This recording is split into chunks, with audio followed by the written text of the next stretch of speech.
class, and this is our little slice of the presentation. My name's Jeff, I'm the class president.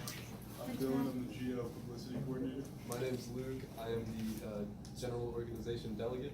I'm Joe, I'm the Publicity Coordinator for the class of 2019. I'm Brandon, I'm the Activities Coordinator. I'm Jessica, I'm the secretary for the senior class. I'm Dan, I'm the GO President. Hi, I'm Julian, and I'm the class vice president. I'm Jacob, and I'm the treasurer for the GO. I'm Devin, I am the treasurer for the senior class. Okay, so like you probably heard, we were assigned GroupMe and TikTok. So by show of hands, how many people know what GroupMe is? Okay. By show of hands, how many people have been in a group text on your phone? That should probably be everybody, right? So that's basically what GroupMe is, except it was made for it to sort of be easier. A lot of times a group text will take a long time to load for a lot of people, or you can't have that many people in it, whereas GroupMe you can have as many people as you want. So yeah, it's a free group messaging app, and you can make group text with friends and family, or whoever, and even if you don't have a smartphone, you can join. If you don't have the app, you can be in that text, but you'll get it through just regular text message. But it's a lot easier when you have the app. So who uses GroupMe? Everyone uses it, including but not limited to coworkers, students, college students, groups of friends, and that's pretty much what we use it for. We were discussing before, we use it for study groups. We have one for student government. There's sport teams on GroupMe, and it's all just used in generally a good way. And we all just use it to easily communicate with each other, create events, create polls, send pictures, and all that. Just kind of going off that, you can have as many or as little people in a group as you want. You can send a direct message to a single person. We have about 10 to 15 of us in our student government chat, but then we have chats like Senior Nation with our entire senior class that has over 400 people in it. And just to add on to that, with the functions of it, GroupMe also has another specific function where you could actually pick a day and time on the calendar, and you could put it in the chat, and people can respond yes or no just by clicking, and you could label it like a certain event. Like, let's say earlier in the year for Chiefs Challenge Club, we ran a car wash. So we said car wash from 10:30 to 1:30 on October 9th, and then people can just click yes or no if they're coming, and then it gives the coordinators a good read of how to plan the event and what kind of people we have. Right. So it was pretty much made to make group text easier. A lot of times when people are trying to make plans in a group message, it's like rocket science. But like some things like that in GroupMe make it a lot easier. Does it connect with the calendars at all? Does it connect with your calendar if you have a? If you choose to, Yeah, yes. I believe so, yes. Yeah, you could allow it to. Okay, so some not so great sides of GroupMe are that when you get a text on your phone, usually it pops up with the number, who it's from, and the message itself on the lock screen. On GroupMe, however, that doesn't happen. It just says that you got a notification and who it's from. You don't get to see who it is from the lock screen, so that's a little more risky because then kids can kind of hide away what they're getting and who they're getting text from. Another unsafe side of GroupMe is it's very similar in design to normal social media. So your texts kind of seem like posts, and you can put pictures and videos up there pretty easily. So a lot of people feel like it's like kind of a social media, but the difference is on GroupMe you can't delete your messages, even though it seems like you might be able to. So just like anything else, if it's out there, it's out there. So you or your kids shouldn't get lulled into a false sense of security, like, oh, this is just another app, I can delete things, it's fine. Just kind of going off of that, there is a setting where if you no longer want to receive messages from a group, you can slide it over to the side and hit the word hide, where you won't get any messages from that group anymore, but anyone who's in that group can see whatever messages you had sent in the past, or you can go into those hidden chats in a different setting, and you could easily go back into that group so they truly don't go away. Yeah, so another negative side of GroupMe is it's similar to texting. You can send in links into a group chat, so big group chat, they can send in a link of anything and it'll go straight to the browser if someone clicks on it. So obviously that's another thing to be safe of, just aware, don't click on any unusual links from people we don't know, because sometimes with GroupMe we end up in pretty big group chats with some people we don't know. Sometimes we're friends with friends. And sometimes that's a good thing, because if you get a new job, you get added to the GroupMe, you don't have to figure out every number, who everyone is, it just says the names. So that's a positive side of GroupMe, but it's also negative because you can get added to a chat and there's 30 people you don't know, and they But- can send anything. I'm sorry, so they're all names, when a group comes up, everybody's individual names in there, but not their number. Yeah, it's an Oh. individual name, but So you do have access to the names, just not the phone number. Yes. Yeah. It doesn't have to be, you can make the name whatever you want, it doesn't have to be Oh, your. okay. yeah, Yeah, it's so not- it's kind of like you're making an account. So you make an account with a name, false name, it could be anything. Yeah, and then you group text with that account. I see. And it doesn't necessarily have to be hooked up to a phone number. Most people choose to have it hooked up to a phone number so you can get text messages as well and get other people's numbers, but you can set it up just as easily as a Facebook account. It's about as safe as texting, but like, there's a different veil on it. It seems different. It seems like, oh, these people have a profile picture now, and I have their first and last name. So it's a little different. Yeah, so here's an example of the app itself. Here, the user is a part of two different groups. One is a study group and one is for family.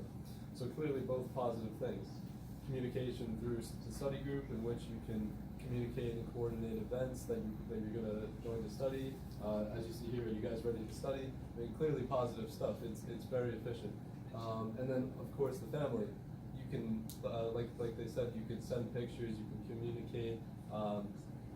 It's just an extremely efficient way to communicate. One important thing though, from the last slide, there is a direct messaging system, and so basically, if you're ever in a group chat with somebody, even if you don't have their phone number, you know, you have their name, it's in there, so you can directly text them on GroupMe. You don't have their number, but you're communicating only with them, not in the chat, on that app. So it's kind of like texting, but you don't have the number, you just have the name, their GroupMe account. So this one's a little bit more about the functionality of the app. So in the chat, there's a sidebar that you could pull out. It'll show you how many members there are, and you can click on that and see who's in the group chat. There's a gallery where you can see any pictures or videos that were sent. There's a calendar that could show upcoming events, and you could say whether or not you're able to go to them. There's polls, and you can see results of, like, maybe there was something where figuring out what day you want to do something. So you have 2 dates, and people choose which one they want. Popular is just kind of almost like a social media kind of thing where people like messages. And there's the mute option, which means you're still in the group chat, and you still get messages, and you can still send messages. But if it's a really big one like this one, where 336 members, maybe a lot of it's just unnecessary, and you don't feel like being bothered with a bunch of notifications, and you won't get as many notifications, or you won't get any notifications unless people specifically speak to you, because they can kind of tag you in a text to get your attention, which you're needed. And I know that we're saying like all these things, like all these bad things that can happen from GroupMe, but don't be too concerned. This picture is actually from my phone. I'm in this GroupMe. It's the school that I'm going to, and this is used as a way to be more social and meet people in terms of like looking at colleges, and even just day to day for high school. It's mainly used for academic and club purposes.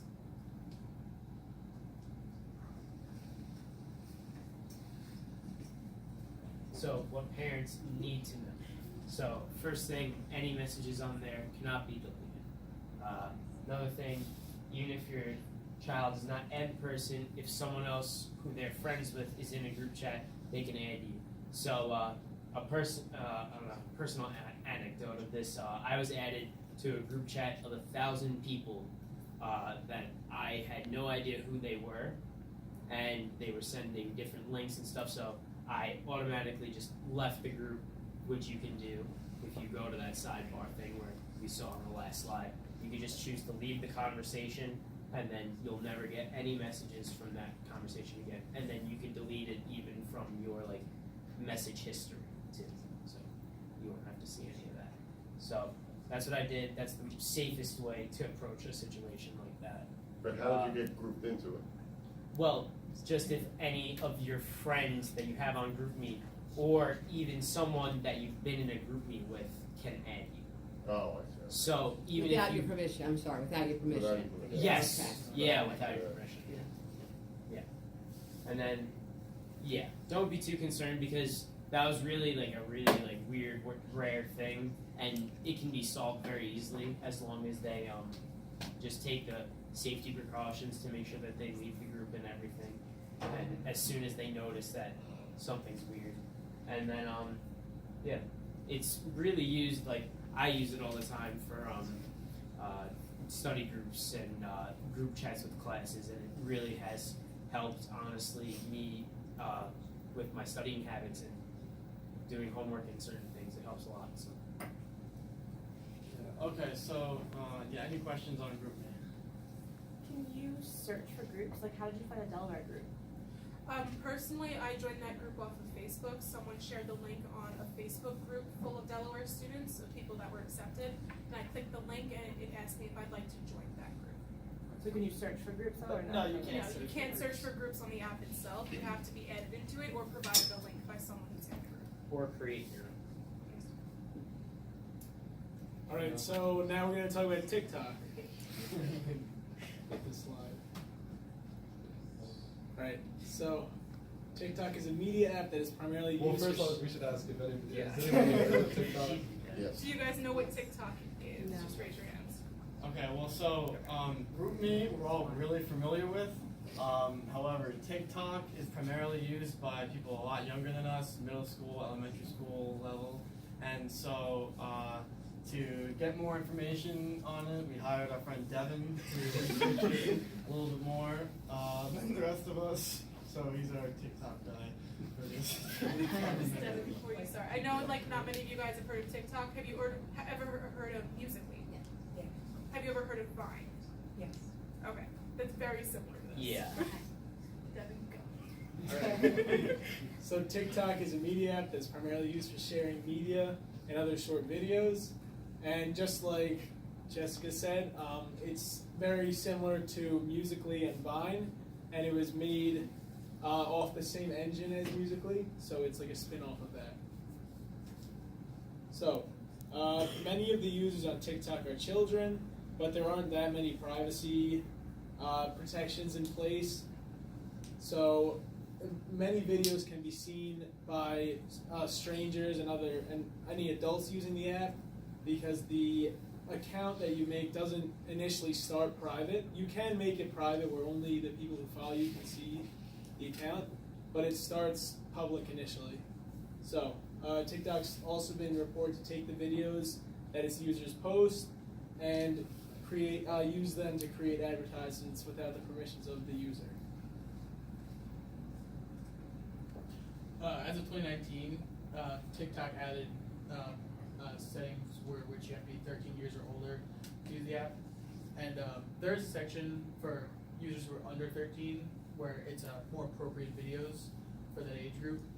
But in order to access the 13 years or older setting, you just select a setting where you say your parents give you consent to use that section of the app.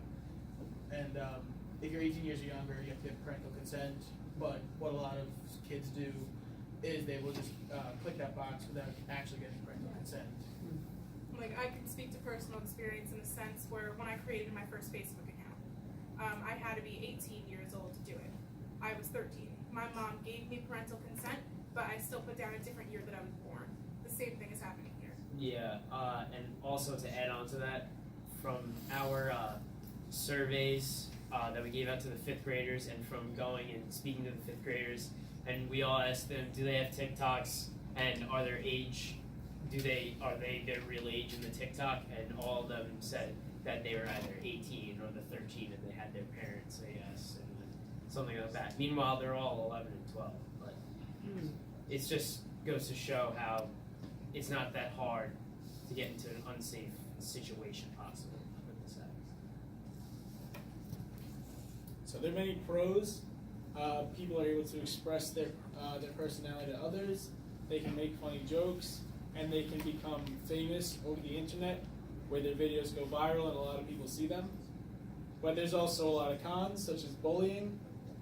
Anyone can see and comment on anything that people post, and one's privacy is not fully protected. Can Yes. you elaborate on that? What does it mean once privacy is not fully protected? Aren't you supposed to post or public or private your stories, which means if it's private, nobody's allowed to see but you? Yeah, but when you first create an account, TikTok is still able to use your videos in advertisements without your permission. Yeah. When you click I agree to the terms and conditions, in the terms and conditions it actually says that TikTok can take your content and put it in their advertisement. They're advertising for TikTok? What Yeah, kind of they're advertising for TikTok, for and they TikTok can have itself. that on any platform, for TikTok itself. Even if they don't use it for advertising necessarily, they can still look at any videos that are published to help improve their intelligence that they use. So they the get app better. themselves have access to your. Yep. Yeah, so it Yeah. means privacy is protected to an extent. If your child makes their account private, then only people that they are friends with can view their specific content and no one else can. But that also includes just the creators of the app themselves can use that for their discretion. In the private setting. Yes. Yeah. I mean, the reality is, someone could create a private account and they'll add their friends to it, but who knows who their friends are going to show. I mean, once you have friends added to it, it's basically limitless who could see the app, who could see your content. So those are potential dangers of the app. That, of course. that could be how bullying starts.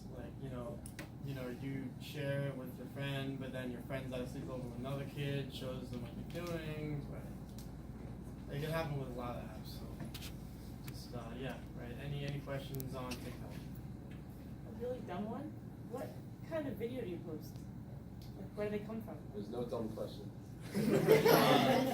From No, my is it like a- understanding, it seems people, primarily kids, they'll put a song on in the background and they'll sing to it. Yeah, or it's something. typically like a lip sync type of video that's Yeah. roughly about 6 seconds, similar to what Vine Musically was. So the Mhm. same type of content, just on a new platform. Yeah, and the app gives you certain things that you could lip sync to, or a certain song you could play in the background, or a certain effect to add to it to make it go.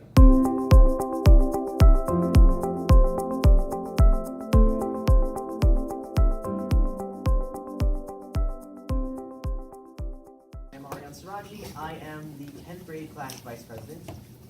My name is Jack Devenish. I'm the 10th grade class president. I'm Megan Nolan. I'm the 10th grade class secretary. My name is Caitlin Steely, and I'm the 10th grade class historian. I'm Susie O'Brien. I'm the 10th grade publicity coordinator. And these are anonymous apps. Now, most of your kids are in elementary school, right? Fourth, fifth grade.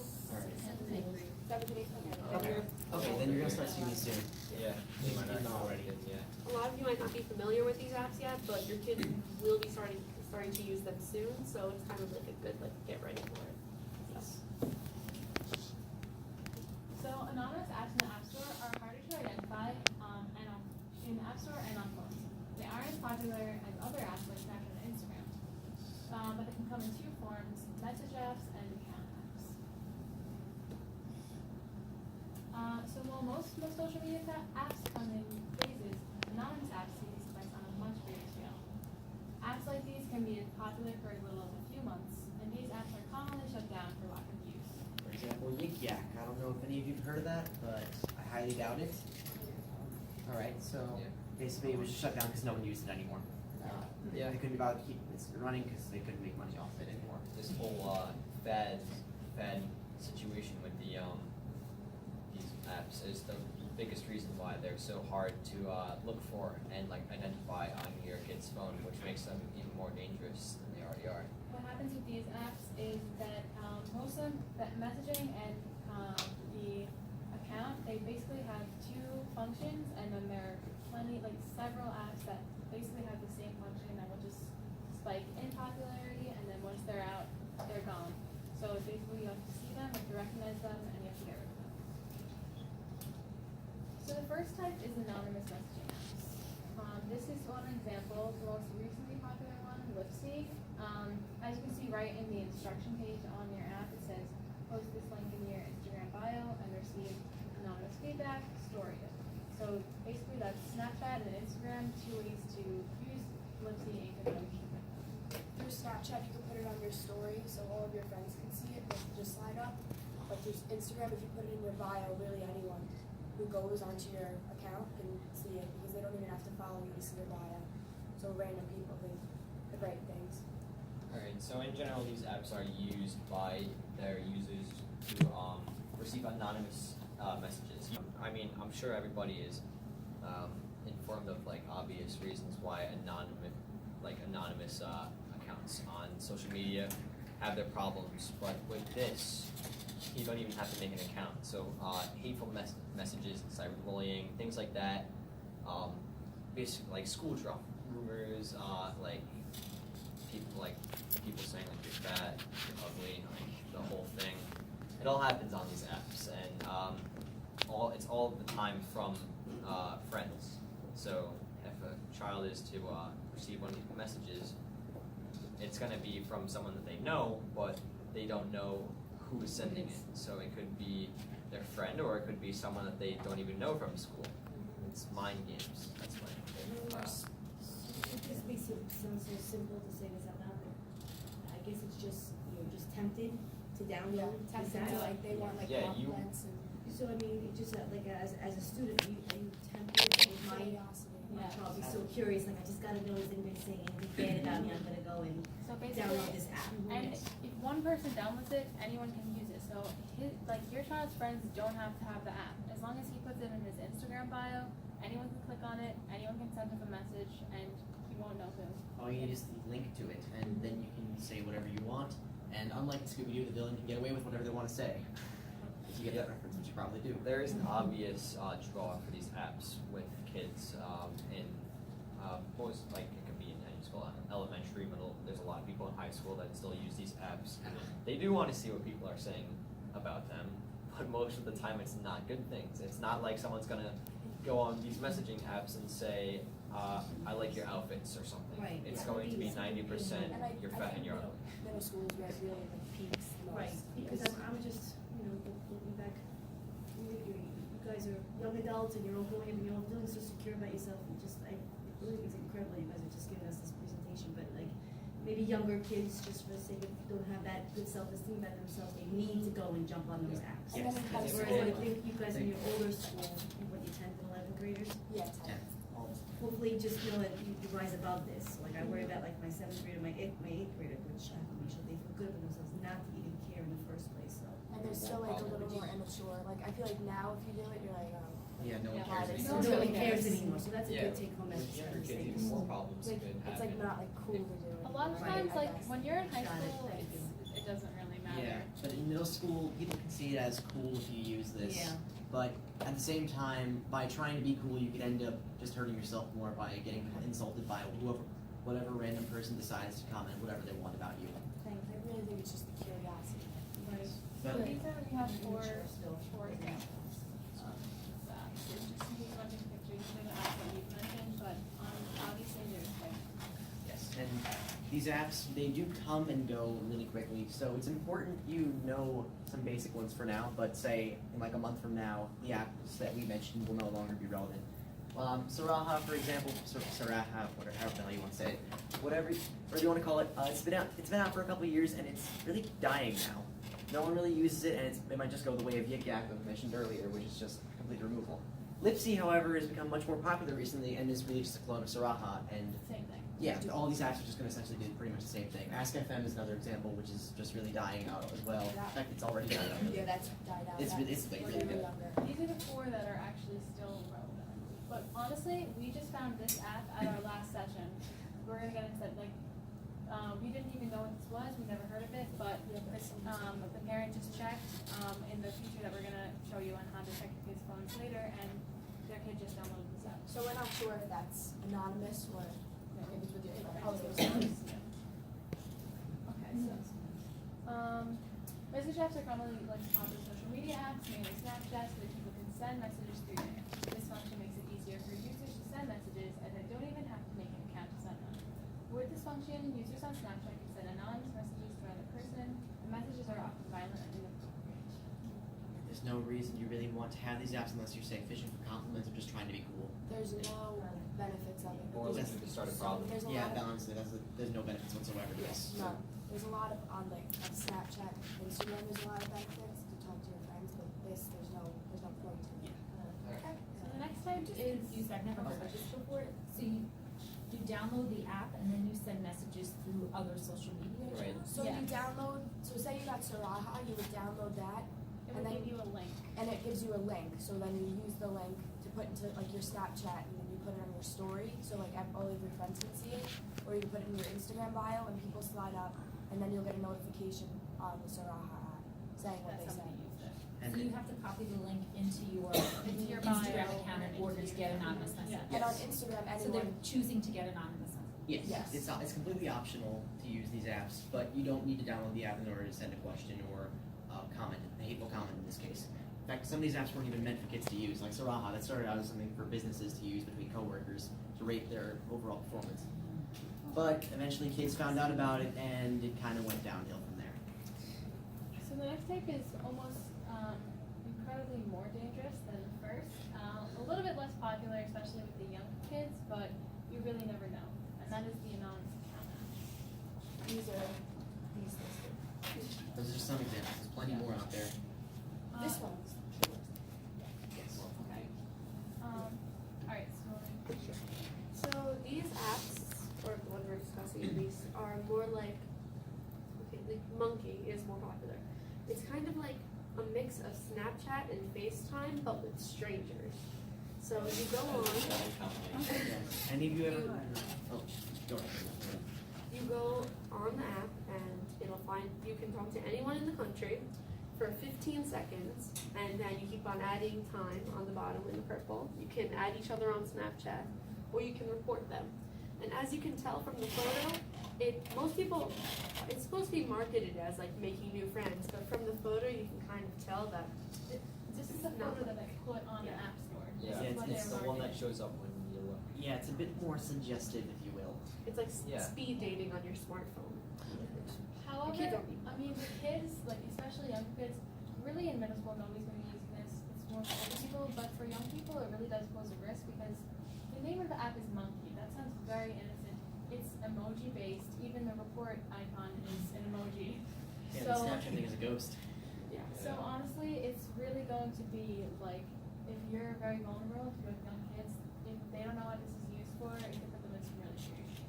Think of it as if you've heard of either Omegle or Chat Roulette. Think of it as like that, but with a much more limited time. And some people put like very inappropriate, they'll do very inappropriate things on. Yes, things we will not get into because there are children in this room. Yeah. At least like the only good part of the app is that it's live face-to-face talking, so you don't have to wonder if the teenager you're talking to isn't some guy living in his mom's basement. Like, you know it's a teenager, but that doesn't mean you're not going to end up talking to a grown man living in his mom's basement, because they can still pop up on the screen. Completely random with who you talk to. There's no way you can contact your friends on these apps. It'll say like someone's name, so say it's like Caitlin from New York. It'll say like where they're from, but you can easily lie on it. But it's Alright. just, it'll say their age too, so it'll say like Caitlin 16 from New York. It's also very easy for Caitlin from New York to not actually be Caitlin from New Yeah. York and instead be John from Ohio who's actually 50 years old. So you can never be too sure. It's the worst part of these apps. So these apps are more direct messaging apps as they include features like face communication and friend requests, but they can be even more dangerous than messaging apps because they're not regulated or used through other trustworthy social media platforms. I'm gonna go into something with Monkey, for example. You can add the person you're talking to on Snapchat if both of you press the button, which means that basically you're gonna have permanent communication now. Great. You're gonna talk to a random stranger for like a while now. Did you guys go to the Snapchat seminar already? No, it's gonna be last month. Okay, well then you're gonna hear about that a bit more. There are certain, you'll hear about certain problems with Snapchat that would arise if strangers are added. I'm sure you would hear that like, oh, you don't usually add strangers on Snapchat, which is true, But with these apps, you can easily add strangers onto Snapchat, and that can cause problems with, like, knowing your exact location with Snap Maps. But that's for the whole other. One more thing, a lot of children watch YouTube. These apps are very widely advertised before you watch videos. I know this one, for example, I see ads for it all the time, and they're put in kid-centric terms so that they would really understand it and want to download it. And if they see those advertisements, they're going to start promoting it among their friends. Besides that, we're going to get into why it's another reason why it's dangerous. For example, like we already mentioned, inappropriate content on face messaging, false accounts, say fake birthdays and genders, catfishing really. Dangerous information can spread quickly. Say maybe your kid accidentally blurts out, "Oh hey, I live at XXX," so your address in this case. And you really don't know anyone you're talking to. I don't think you'd like your children talking to some random stranger who, in this case, let's go with the example we were using, who is some 50-year-old guy from Ohio who lives in their parents' basement. Not really the kind of guy you want your kids talking to out of nowhere. But again, they try and make these apps safe with age and name features, but they can be altered pretty easily and faked. And another thing, the report button that we mentioned earlier with the little police guy icon, even if they were 100% successful, I don't think it would really do much to stop people from just re-downloading the app again. The damage is done as soon as you see it, nothing you can do once it's already there, and you can't stop hateful and inappropriate stuff being spread on these apps. And, well, the messaging apps can be seen as somewhat better as the account apps, but really just think of it as a lesser of two evils. Because the stranger one can cause a whole new other set of problems that the messaging one can. Alright, so these are the most major points you need to remember about these apps. Don't use them. There's absolutely no reason to use these apps at all. There's no perceivable positive aspect of these apps. You do not want to be talking to strangers. You're not going to gain anything from that. And most of the time, you're not going to gain anything from having your friends send you anonymous text messages. It's all negative, and none of it is things that you are going to want to see. And because they're behind a phone, they'll do more. They'll probably say something new. All right. One more important thing before we wrap up and do questions, and Ariana's going to show you a way to see these apps on your kids' phones. The most important thing to remember, these are going to be fads. These are today's apps, tomorrow there's going to be a whole other set. So if you see a strange app, maybe with like a catchy title, check it out. Make sure that you know what it is, because it could be one of them. Alright, before we get into questions though, I'm going to show you how to do this in case we run out of time. So, what you're going to want to do, if you have an iPhone, let's just take it out and follow along. Samsung and other Android devices, I'm not entirely sure, but anyways, what you're going to want to do is go onto the update screen on your phone, alright? And in the little corner, top right, you should see a little icon for your Apple ID. On the App Store, go into the update screen. Sorry, I forgot to mention that. That's my bad, sorry. Alright, so anyways, once you get there, there should be a little icon in the corner. This might be on some of the other pages, but I haven't actually checked it out myself. Anyways, once you click it, it goes into settings for your Apple ID account that you're going to want to hit purchase. That'll show you what's been purchased or downloaded on your account, regardless of whether or not you have it deleted. And you're going to go into monitor purchases if you have multiple accounts under the same name. But We have this. oh, on the update screen, it's the fourth icon on the right. So down below. You're welcome. Yes, the update screen will be on the bottom. Once if this ever decides to load, I will show you what it does. There we go. So it shows you all of the apps that have been downloaded on this account. All right. This is not exclusive to your devices. This will be on every device that has the account downloaded onto it. You can also hide them. Say if I want to hide this game right here, I can hide it, but it will still appear on any other device with the account. You have to go through manually to get rid of all of them. It also specifies what's not on this phone. You can also search apps like say I want to put Lucky, which I don't have. See, coming. Yes. So you can see it on your phone. And if you're not on this iPhone, even if they deleted it, it's still going to be here. Once you delete an app, it still shows up on the anonymous iPhone. These are all the apps I've ever had. Alright, good to know. That's great. Thank you so much. Anymore. And there's a screen to immediately get them back, and there's a screen to immediately look at what they are. Yes, like for example, if you were to say click on Rockbot, for example, which I have here, it's the music request thing. case you're wondering. It brings you right to the App Store page. You click on the icon on the left. So I can see what it is. I can just see the generic App Store page, and it gives me the option to download it if I didn't have the open button right here, because I actually have it right now. So, long story short, keep your kids off these apps if you can. Make sure you check their phones up until you're sure you can trust them, which personally, I wouldn't recommend until maybe late 8th, early 9th grade. Sorry. Sorry kids back there. You guys have to deal with this for quite a few more years. It's all about your safety, so don't worry about it. Just don't be irresponsible, right?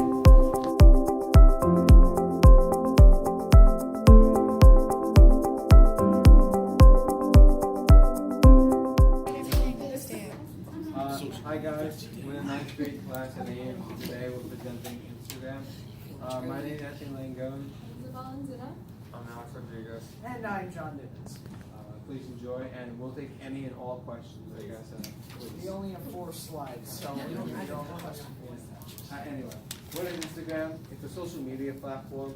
You can post pictures, you can post videos, you can comment, you can like other people's comments. It's similar to Facebook. You can follow your favorite celebrities, your friends, as long as they let you to, as long as it's a private account. But we'll get more in depth in that in the next slide. There's two different types of account: a public account where anyone can follow you, and then a private account where only people that request and you accept to follow you can look at your post. And in settings, it starts off as a public account until you change it to a private. So that's what you should first do once you get your account. So Instagram stories are similar to Snapchat stories, where you can make a post that anyone who follows you can see if you're a private account. But if you're a public account, anyone who looks at your profile can view your story. These stories are only available for 24 hours after you post them, and there are privacy settings on the stories, such as blocking people from seeing your stories, or there's something called close friends list, where you can choose only a few people to view your stories.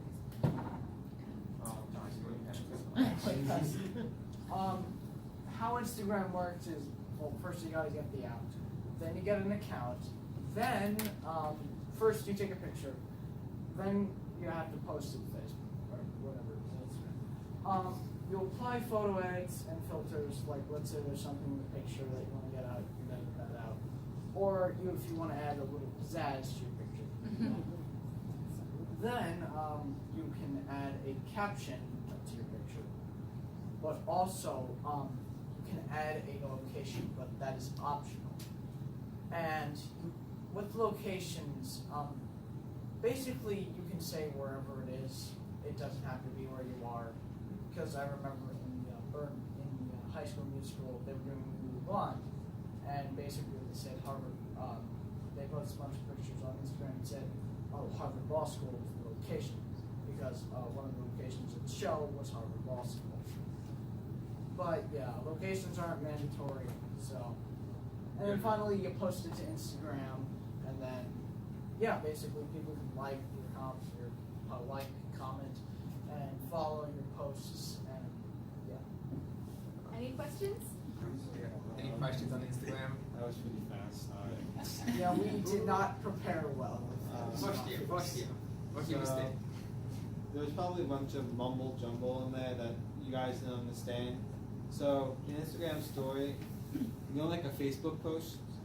It's like a Facebook post, but you can only see it for 24 hours at a time.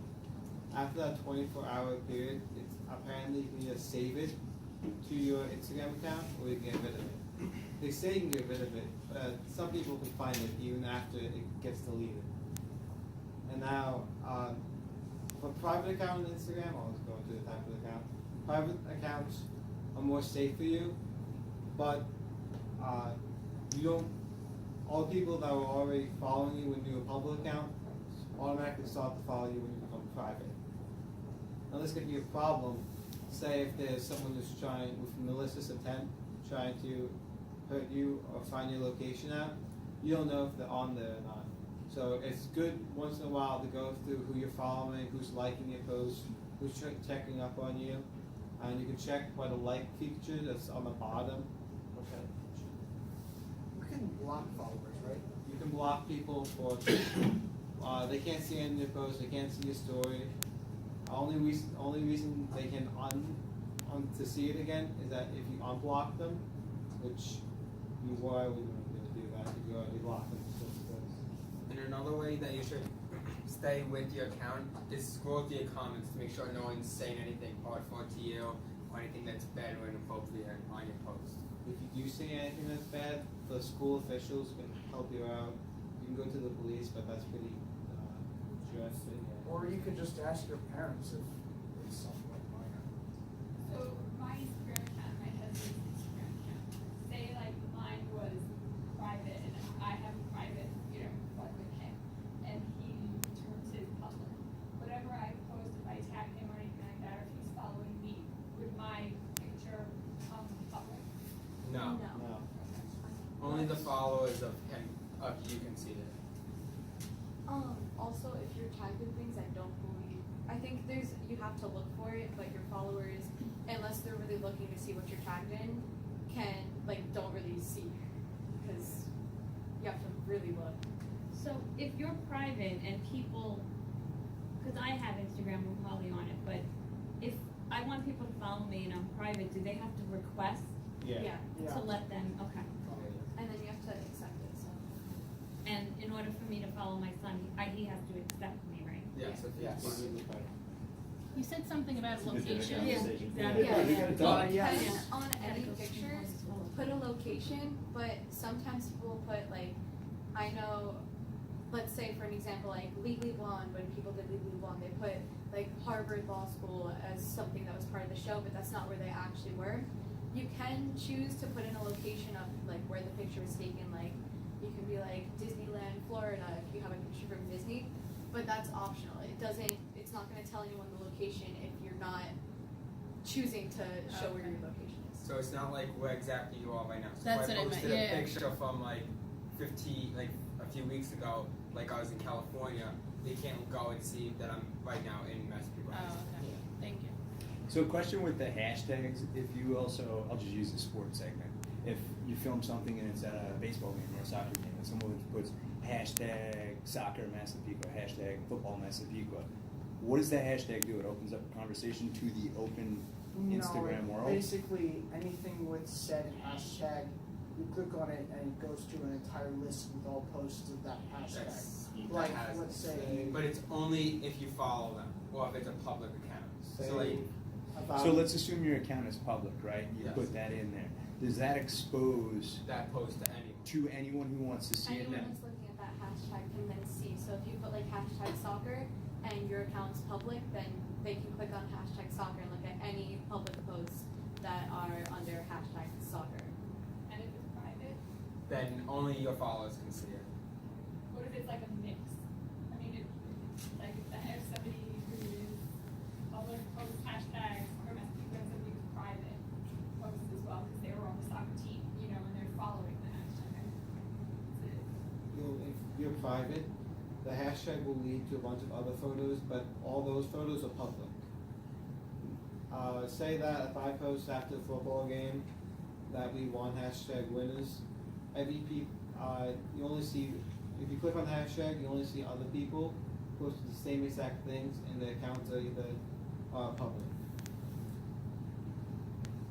When you post a story and somebody sees your story, can they save it on their account, or is it They can only on? screenshot. They can screenshot just a Yeah, single it'll picture. tell you that they've screenshotted it, but you can't necessarily take the picture and just save it without the person that has the account knowing that you've already taken a screenshot or screen recorded the story.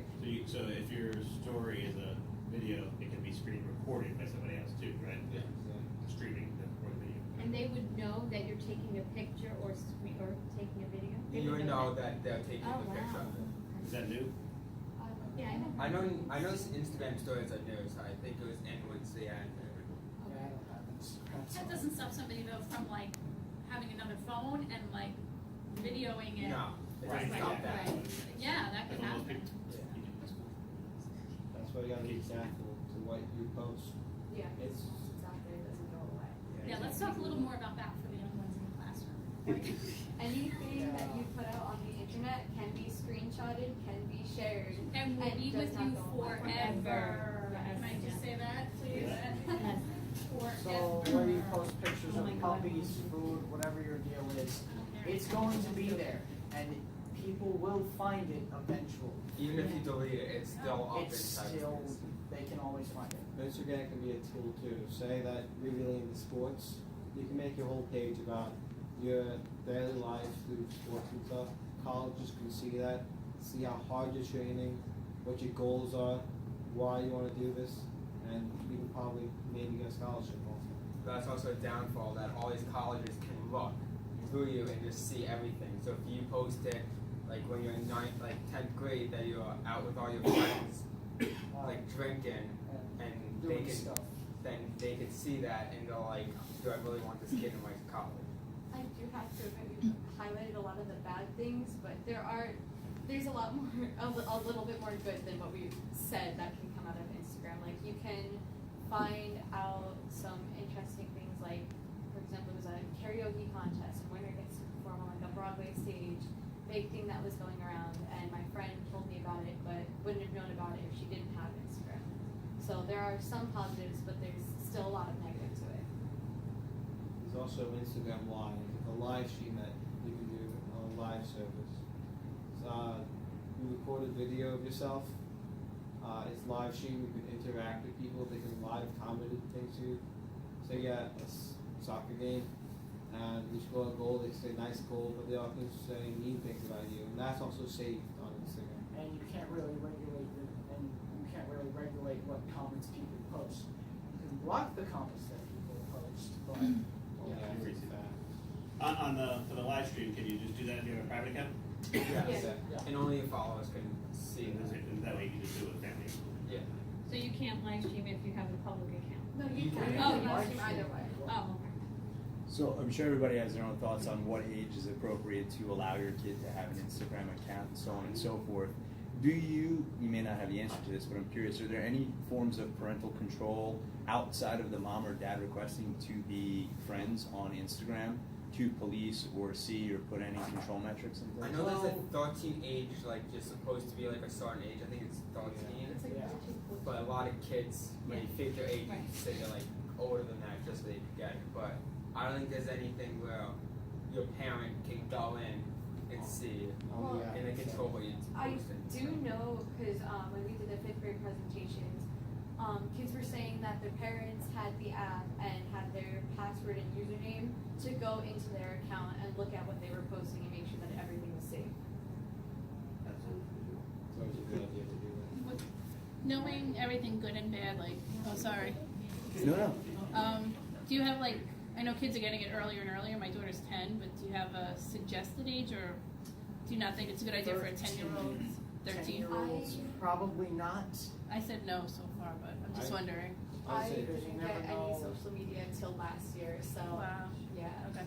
8th grade's a I'm trying to good age. postpone it as long as possible. 8th grade's mainly your end of the middle school career, so you're doing a lot of sports, hopefully, and activities. So you can start posting from then. The 7th grade, colleges don't really want to look that far back. And 8th grade's that intermediate year, Yeah. so it's 9th grade. So it's either 9th or 8th. But make sure you're only posting good stuff. Don't post anything critical. And there's Go ahead. sorry. With regard to comments, like, I know you guys said there's really nothing to do about mean comments coming in, but is there any way to like delete it, like for Well, your on a like, post so you can't can see delete comments, but on a live stream is what we were saying you can. Oh, And but then you can report them non-live too. stream you can. Yeah, like delete. on a post, like if you post a picture of yourself and someone says like something mean about it, you can delete that comment from your post. And then you can report the person to Instagram saying that they bullied me or harassed, and then they will look into the issue. That's my other question, because I know Facebook like really polices it most of the time, I should say, but if somebody does something, puts a picture up there that's inappropriate, they take it down. Is Instagram as aggressive as Facebook, do you know? Well, Like, Instagram's owned by Facebook, so. Yeah. oh, it is? Yeah. Oh my gosh, I didn't know that. They Mark Zuckerberg There you go. both companies. Wow, I didn't know that, okay, thank you. Zuck owns all. Yeah.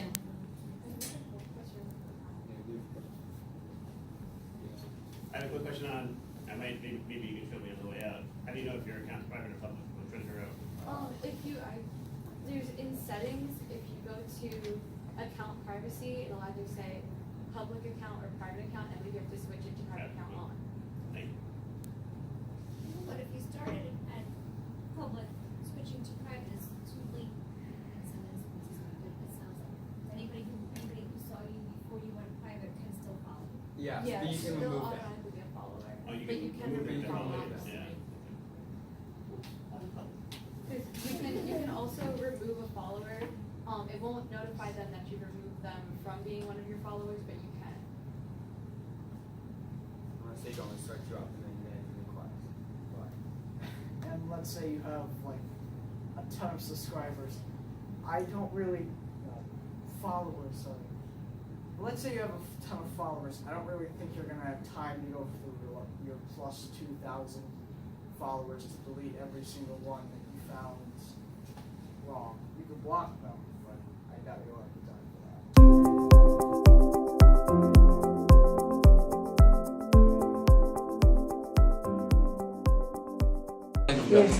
Thank you for coming out. So we are the 2020 Junior Student Government, and I guess we'll introduce ourselves. My name is Alex Lawless. My name is Anthony. I'm Jackie. I'm Sophia. I'm Anthony as well. And today we're going to be talking to you guys about Snapchat.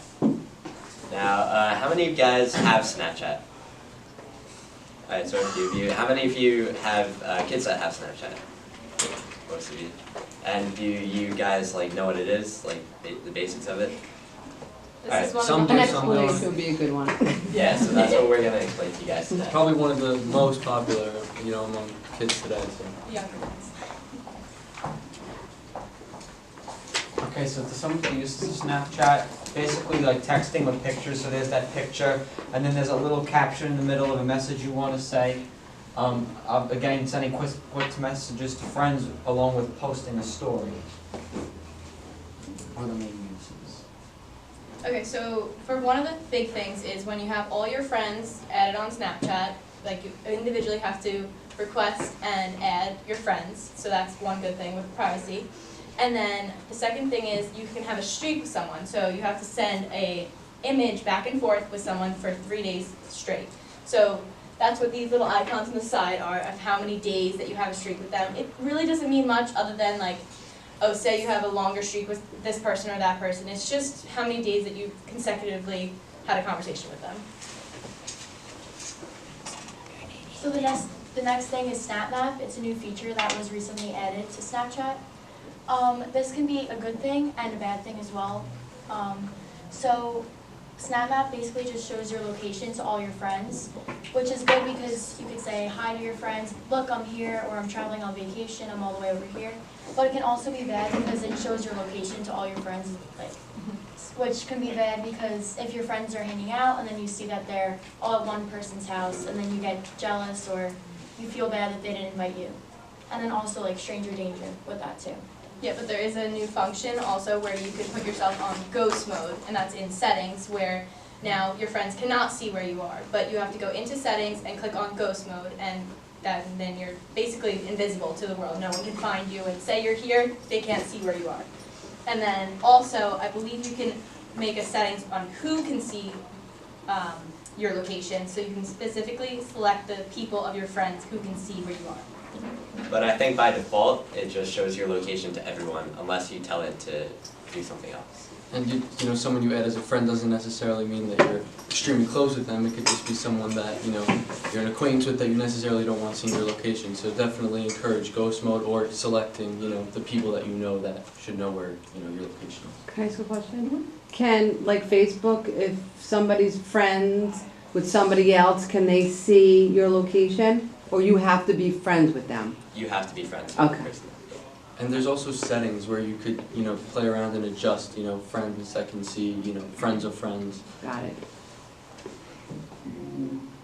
Okay, so a story is basically, instead of having a private conversation back and forth with someone, you could post a photo where all of your friends can see it, so it's just on display for anyone. You can block people from your story if there's someone that you don't want seeing that, but for the most part it goes out to, all of the people that you're friends with. They disappear after 24 hours, and that's pretty much the idea of it. Yeah, and we were just talking before, it's how you as you're visualizing the screen, you swipe left to go to the individual streaks and back and forth, and then you swipe right to see all the stories. So one is basically like a public, an idea of just everyone can see what it is, and then the other one is just private messages. And within that 24-hour time period that the story is available, you can view it as many times as you want, but after that 24 hours, it's gone. Yeah, and also, just with stories, recently they added private stories, which has been a big thing, where it's not your regular story, it's a private story where you individually have to add the people that you want to see this story. So say it's like a funny one, like, oh, they have these fake accounts, like, oh, I'm going to just post funny things onto my story so my friends can see it. But then a lot of times people are going to post, oh, I'm sad on this, or I did bad on my test on it, and only a select amount of people can see it. So on those, that's a lot of times when kids are going to express the emotions that are going on in those private stories because they know exactly who's going to see it. And that's an extra thing that you have to add. So they individually say, okay, I'm going to make another story, and I'm going to add these people to it only. Alright, so there are a few ways that Snapchat's rules can be kind of avoided by people that want to abuse the system. Like, for example, if Sophia sends a Snapchat to me, it normally disappears right after 10 seconds or so. But if I screenshot it, obviously I can view it as many times as I want. And I get notified from the screenshot. It will give me a little thing that says, oh, Alex screenshotted my Snapchat. Yeah, but there are certain hacks that you can download onto your phone from the internet that will allow you to avoid that notification being sent to them, and you can basically screenshot or record anything you want without anyone knowing. So basically, some of these kids send funny Snapchats or anything, thinking that it will only be there for a certain amount of time, but really there could be somebody who screenshots it and then spreads it out to everybody else. So just be aware of what you're sending. Just tell your kids to know what they're sending and know that there can be consequences to it. And also with the screenshot, there's also screen recording now with a lot of the Apple products. I'm not sure about the Androids, but they can screen record a Snapchat video of someone doing something that they shouldn't have been doing on the weekends, and now it's saved onto their own phone. And you can't delete it from someone else's phone if they have it. Yeah, and many young kids are under the impression that what they send is just temporary, because that was kind of the idea of Snapchat when it originally came out, but it's become something so different than that now, so it's important that we understand all of these things. Okay, and that's pretty much all the information about Snapchat, and we're going to use the rest of the time to answer questions that you guys have. So on the streaks, so if you're on streaks, so you can screenshot whatever streaks you have and express that to your whole group or individually. How does that work? After you screenshot a Snapchat that someone sends to you or that someone put on their story, you can basically do whatever you want with it. It'll just save to your camera roll, and it'll just be a picture on your phone that you can have permanently. Just to explain the streaks, just to start with that, basically it just means that you're snapping consecutively back and forth, privately with a person, and a little number comes up every single day that you are snapping consecutively. So the streak really doesn't have that big of an impact. It's more so if you're screenshotting private photos or messages, that's when it could be an issue, because then you can send that out to anyone. I actually meant videos, not photos. Oh, videos. So when you shoot a video, you can't screenshot a video. Well, now you can actually screen record. It's a feature that you they just added a little while and ago. that's called screen recorder. Screen recorder, okay. And that's another app you get, or you have And to you don't purchase even it? need an Or? app for that. That's now part of Apple. So you just swipe down and click On a the button. control center. Yeah. And is the other person notified that they're being screen recorded? Yeah, they get the same notification as a screenshot. But that can also be hacked. But that can as also, the picture yeah, can be I'm hacked. sure that there's Picture apps just screenshot. as screenshotting can be done without a notification. And also with streaks, there's a big thing with best friends lists. So that's also how many people that you say I have the longest streak with someone and I always Snapchat them, they become on a list in my phone. When I'm about to send a Snapchat, you get a list. And you usually will pick who you're going to send that Snapchat to. But now with the best friends list, the amount of people, the people that you Snapchat often, they're in a list. And say Sally's my best friend, but on Snapchat, she's really not my best friend on Snapchat. That can also cause some conflict there. But it mainly looks like it has the list of streaks in order of the highest to lowest. Like on here, you have the top person you're over 500, whereas it keeps going down, it decreases by the amount of streaks. And kids are gonna keep the numbers high as possible. Why? It's just kind of like a status thing. It's more for just the And people are fun of addicted it. to their phones, so of course they're gonna keep long It's streaks. like, oh, I have to go back onto my phone because I forgot to set my streaks today to make sure I keep my streak going with my friend. And they keep it going for years and years. So is there a way you could, because I do know this when I have my Snapchat, anytime someone goes onto Snapchat, I automatically get a notification of it saying, hey, this new person is now on Snapchat. Is there a way we could block it? Because, so eventually my son will get a phone and eventually he's gonna explore. I wanna be able to kind of control who he welcomes and who he doesn't welcome. So there's no real function of like parent control type thing. No, there's nothing like that. It's I know really you can unfriend. yeah, you can can unfriend, you can block, Yeah, you can do block all it, that, but there's no parental like control over who's added because if you go to I'm gonna add friends, it's from Quick Add, which is people who are in your contacts or who are friends of friends. You still don't have to add them. You have to actually physically add them yourself, but It's however they set up their account it's linked to. So if it's Instagram account, it links to that. If it's Facebook. Yes. But you could still, you could still be a part of it just in terms of Yeah. having the password and, if a problem arises, just to know how to block someone or unfriend someone will be helpful. There's an app called Our Pact, I think that's what it's called, and it gives you, I don't know if you guys know about that, Our Pact. What does it do exactly? It gives you time, it shuts off the phone at certain times for kids. oh yeah, I know what you're talking Yeah, about. and it's a sort of a deal between you and your kids. It's Yeah. called Our Pact. I have it on my phone, I didn't activate it yet. I think you could also do that in settings now, like you can With set time limits for specific apps. You can do it on the iPad too, like you Yeah. can tell your kids only allowed to play with your iPad for X time, and then it automatically shuts out. They run out of minutes, and then they come screaming in the room, please, how do I get minutes back?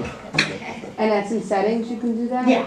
Yeah, I think it's called screen time, and It it's is, like a little yes. hourglass Mhm. icon. Settings, screen time, And that's specific to each app. Oh, each app you have to go in and do that for? Okay. Yes. Well, you can also do it on Apple products, because my husband has it set up that my son, there's certain times his phone is, What? it's useless to him. He Yeah. can't go on email, he can't go on anything, because Yeah. it's just, Well, that's just through the phone itself? yeah, well, through an Apple phone, yeah. But, yeah, There's that. but is it an app or, it's through No, screen time? it's just the screen time and the Setting. controls. But apps like this can't like shut the phone off completely. No, understood. To the- Yeah, you could always just press Also, ignore to the it. point where you could make an attempt to just power the phone back on and won't do it until a certain time the next day to prevent your kid from going back on the phone? Okay.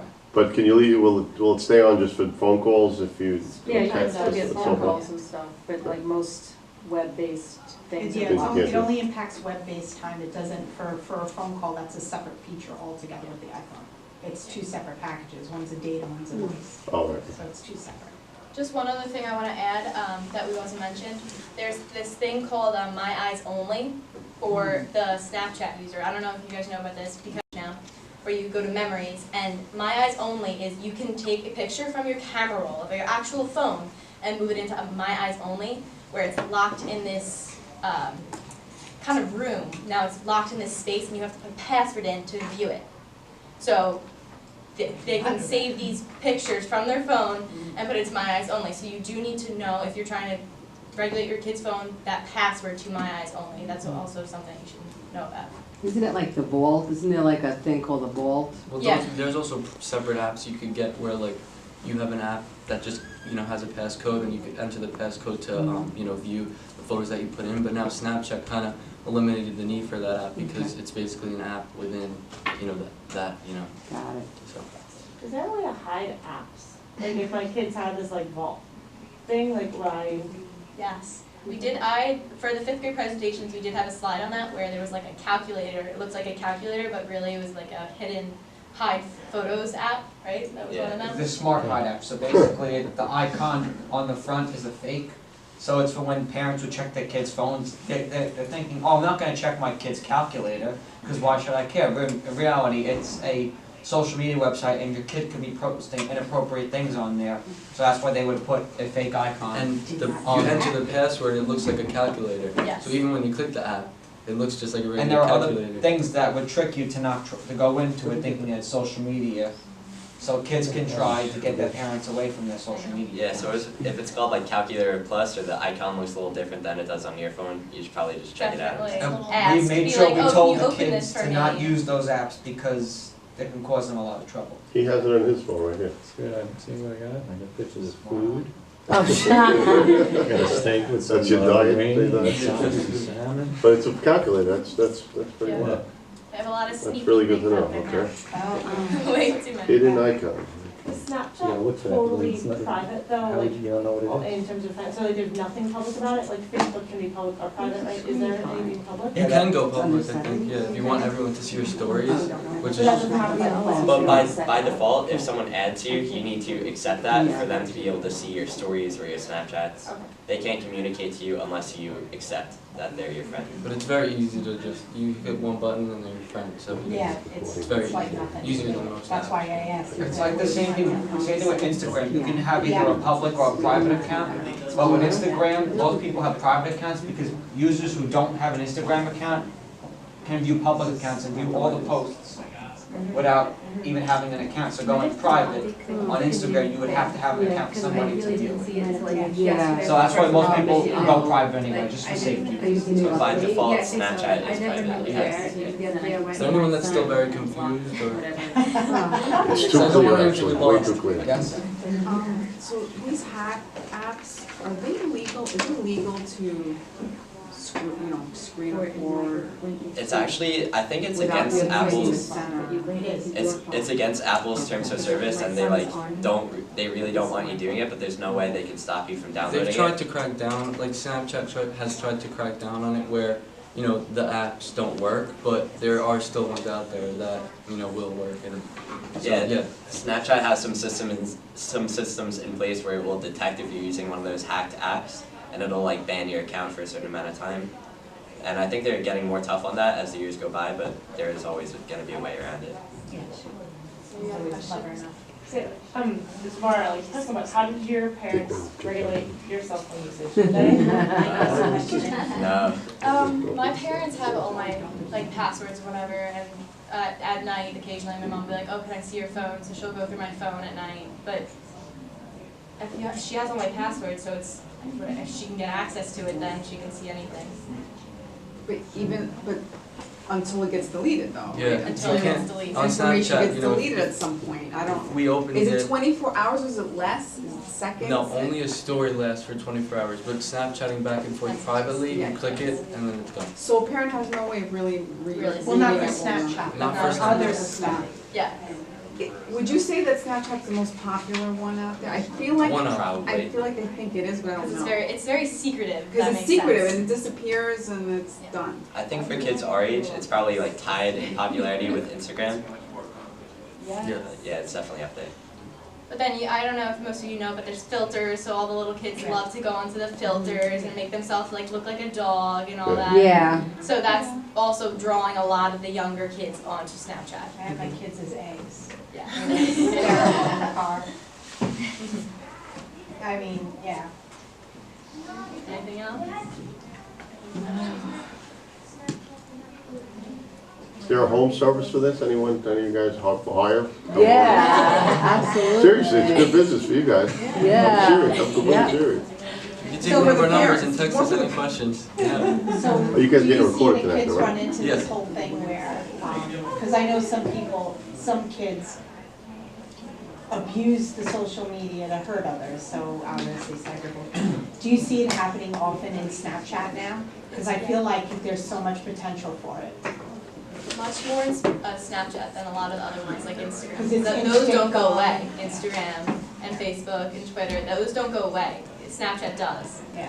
I mean, there are the functions where you could save the individual messages when you're Yeah. not doing picture messages and you're on actual messages of Snapchat. You could save those. Either person can save them, but that's just regular text messages on Snapchat. Right.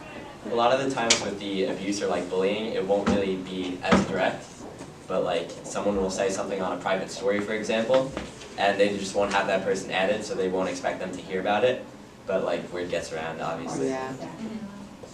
So is Twitter and Facebook kind of like not used anymore Right. I still use among Twitter. younger kids? I still use Twitter, but Twitter. Twitter is one of those platforms where it is kind of public. Like, I Yeah. see a lot of things that go on Twitter, like people who I only follow, I see all their posts and threads, and they're always posting stories about things that are going on. Twitter's great, but like when you're younger, there's really nothing that fun about it. Yeah. You It's know, kinda so- like the news station. Yeah, I have Yeah. Twitter and I use it for like news and stuff, but I don't really post anything. I use Twitter for school purposes, but I don't have a Snapchat or Instagram personally because my parents just won't let me have it. Oh, So Twitter is my main source of social media. Yeah, I just use Twitter to basically see what's going on in the world, Mhm. news, that type of stuff. It is a good way to get the update too. It But, does Definitely. streamline better. But among your friends and stuff, it's Snapchat Yes. Snapchat, Instagram, yeah. and Instagram, got it, okay. What's the high school's policy on cell phones? It really changes depending on the class that you're in. Yeah, some of them you have to put them in like a sleeve. Right here. A lot of Like, them have these. You gotta turn them into these like little pocket things. Is that what you meant? For the most part, though, you have your phone most of the day. Yeah, you just have it in your pocket, and if the teacher catches you on it, then they'll like yell at you or something. What they recommend is power your phones off, but of course kids don't do that. They're on their phones in Some class, teachers teachers don't don't care, like. I they feel should like all this be year they gone. were much more strict than last year, where most, I think 4 out of the 9 classes I have to put my phone in a sleeve of some sort in the front of the classroom. What age did you guys get your phones? I'm sorry, I'm asking. Yeah. Before I started No, 7th question. grade. So middle That is a good I think Fifth grade. sixth grade. I think 6th, 7th grade. Seventh. 6, 7. Well, you all started at 6 when you went to. school. No, 7th. We started. Seventh, right. Well, kids are getting phones younger now. And now people have iPads and stuff at like, 7, 8 years old. iPads, yeah. That's easy. iPad, you have to. They're exposing iPads to Go on babies. forever. That's another one you have to worry about. We were little, we played with toys. Now when you're a baby, you play with iPads. There's no such thing as toys anymore. Oh, Yeah, because all All of the digital. games in Fortnite, and then now they can speak through in Fortnite. With these presentations, they're not here to like scare you or like, oh my goodness, my kid, they're gonna use this and they're gonna get bullied or bad things are gonna happen. Just to inform you so that you can Yes. help Too late for your that, way too late for that, we're already scared. I think it's just be open and honest with the kids and just constantly communicate with them. And ask them questions, and even if they say, oh no, I'm fine, give them a second, go back in and say, hey, you said you were fine today, let's talk, and just keep going. great job. Great